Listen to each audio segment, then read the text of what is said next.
Okay, so dito naman tayo sa third floor mga boss. So ganun din, kung ano makikita nyo sa first floor tsaka second floor, ganun din yung makikita nyo rito na kulay. So dito, ano lang po ito mga boss, hinaspen lang po natin. So gypsum board, tapos pininturan po natin ng haspe.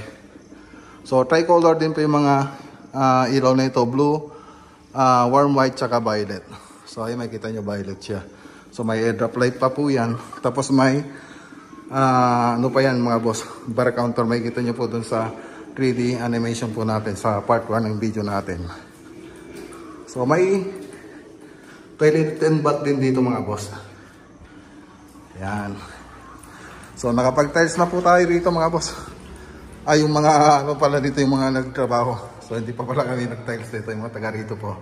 So maganda pa yung pagkaka-install po nila. Okay. So, yan po yung sa may third floor natin. So, punta tayo rito. Kailang hirap buksan. Ayun.